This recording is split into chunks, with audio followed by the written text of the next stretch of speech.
Assassin's Creed 2 is the perfect example on how to make a sequel, and I can tell you right now, there's definitely a good reason why this one is a fan favorite. I'm Space Wizard, and this is my review on Assassin's Creed 2. It is a good life we lead, brother. The best. May it never change. And may it never change us.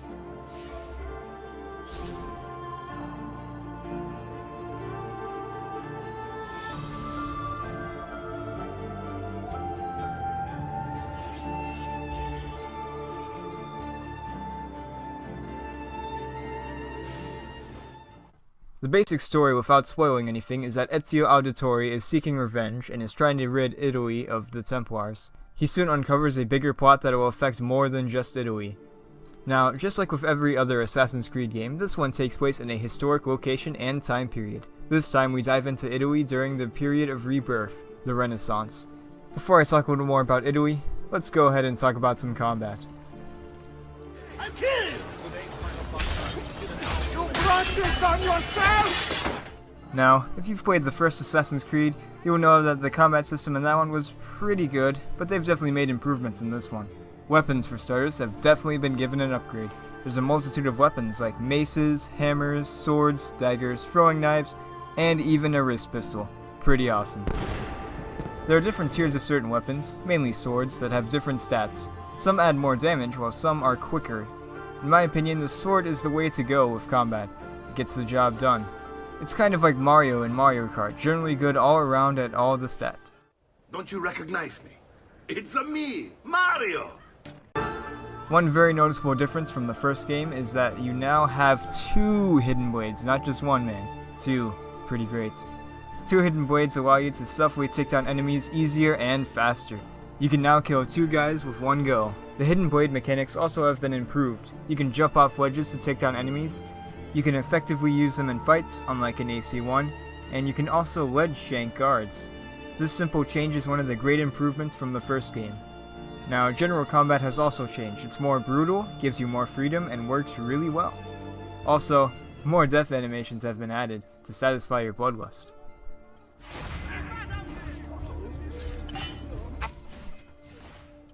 Now, if you remember just a little bit ago, I mentioned a wrist pistol. What exactly does it do, you might be wondering? Well, it definitely kills people, I can tell you that. The wrist pistol is a ranged weapon that you get later in the game, and it is definitely not something you saw in the first Assassin's Creed. In terms of usefulness, it's pretty nice. It's not something you'd want to use in stealthy situations because it is very loud. It's a pistol, obviously. It's great for clearing out those annoying rooftop archers, though. Still on the subject of weapons, throwing knives are still in the game, and they really haven't changed from AC1. Some more weapons have been added, including a poison blade and a smoke bomb, which is kind of a weapon, but you can't really hurt anyone with it. I mean, yeah. Alright, so what's the enemy AI like? Well, honestly, the combat is pretty darn easy in this game. There are a couple of difficult sections, but they're still not that hard. The combat is still fun though, there's that. It's pretty satisfying too. The AI definitely isn't the brightest you'll see in a video game, but they're definitely not the stupidest. There are a few different enemies, such as archers, your standard guard, armored dudes, and the heavy armored dudes, which can be a pain. Alright, so we've got all of the combat stuff out of the way. Let's move on to some more stuff that's in the game. So the game has a system known as notoriety, which is just the level of ability the guards have for recognizing you. If you have a high level of notoriety and a guard sees you, they'll go after you. If you have a lower level of it and stay around for too long, they'll probably still go after you. In order to get rid of this, you have to remove wanted posters, bribe people that are spreading the word about you, and sometimes even kill a fool. The system overall is pretty cool and works well. It can also make you more careful as to what you do. Another great thing about this game is its level variety. It never really feels like you're doing the same thing. Sure, there are assassination missions where you're given a target and you have to assassinate them, but hey, you don't have to go around collecting intel like in Assassin's Creed 1. There are a couple of things that you do a couple of times, but the levels are mostly unique. Without spoiling anything, there's a level that takes place in a carnival, and there's even a level where you get to fly a glider. Pretty awesome, right? Ezio! Dio mio! You're alive! Yet another great thing about this installment is the characters. The characters are very well written and well voiced. You'll notice a few famous faces in your journey. The characters are really fun and you build a connection with them over time. Also, the main character, Ezio, is a really great character. He's not dull. Connor. Sorry. And he, just like the story, is very well written. Also, something to note is the music. The music is absolutely amazing, and it's probably my favorite soundtrack from any Assassin's Creed game, followed by Assassin's Creed Black Flags. Well, we've basically covered everything here except for one thing, the map. Just like in real life, Italy is beautiful in this game. The graphics are pretty great for its time, and the map looks great. Now, throughout the game, you'll find yourself in different locations in Italy, and each location has a different map, of course, and the maps are pretty large and very diverse.